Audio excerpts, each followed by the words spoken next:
You've made it to the acquisition phase. In the acquisition phase, we really try to acquire some information of our potential leads. We want to get their email addresses, phone numbers, whatever information we can get, so we can then help them get through the rest of the funnel. One of the first things that I really love doing in the acquisition phase is hosting a webinar. And not just any webinar that you followed probably in the last year. I want to do an educational webinar. I want to make sure that people really learn something from following this webinar. Even if they don't do business with me, I want them to have the feeling, this was interesting, I need to tell people about this because this was really, really valuable. And something that you can do to make sure you're getting a lot of people in your webinar is try to host a co-webinar. Find another person within your industry, which is not a competitor, maybe a customer. Find someone to do this together with, and then make sure that you invite your audience, they invite their audience, you do some marketing together to invite some people, and then it's quite easy to get more than 100 people in your webinar. During that webinar, you will not talk about your product.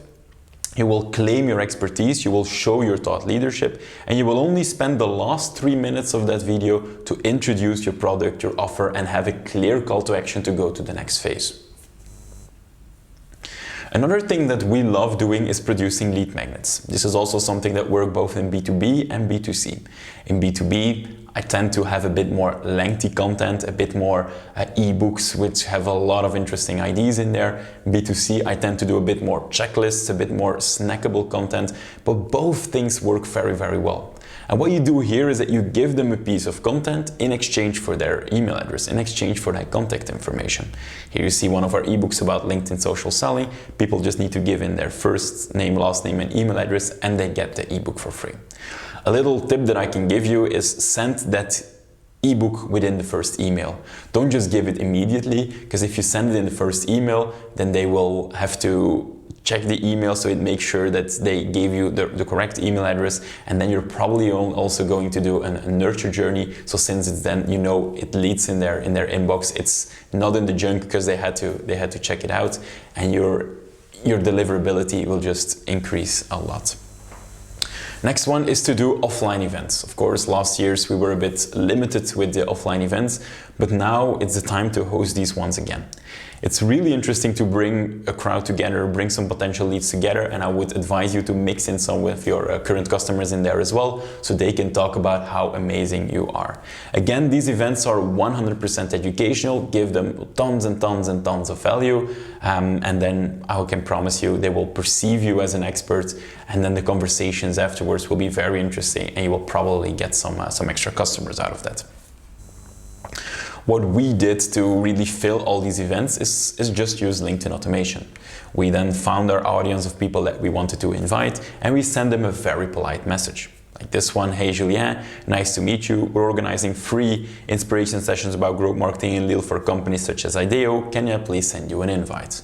I'm not trying to push, I'm just saying, look, I see you, you're interested, can I please invite you for this event?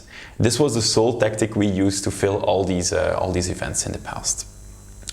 Last idea that I want to introduce is to create a quiz. This is something that works very, very well in B2C, and you try to get them to fill in some answers, but you need to make sure that there's a correlation with your brand.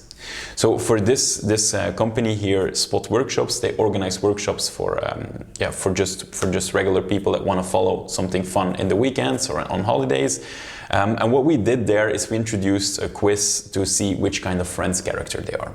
We did this around the time when the reunion of Friends aired, so Friends was a very hot topic at that moment. Of course, we already targeted to people that we know they're quite likely to follow workshops like us. It was kind of a lookalike audience that we targeted it to, and we asked quite some questions to also see what are they interested in, which kind of workshops do they want to follow, what kind of thing fits their profile. And then at the end, of course, they said, hi, you're Rachel, some explanation why they're Rachel, and then say, look, Rachel's like doing these kind of workshops. Here you can click here to follow that workshop or register yourself. We saw here on that quiz we had a CPC of 3€, which is incredibly cheap. We got more than 4,000 leads through this campaign, and we saw that the website traffic going to the page where they could buy those workshops increased increased with 236%. So for us, this was a very successful campaign, drove a lot of extra sales of workshops, but top of the funnel, it was something fun. They could fill in their information, they got the character they are, and we could actually already fit the perfect workshop for them. This was the acquisition phase. Some examples of what you can employ in the acquisition phase. I'm ready to move on to activation.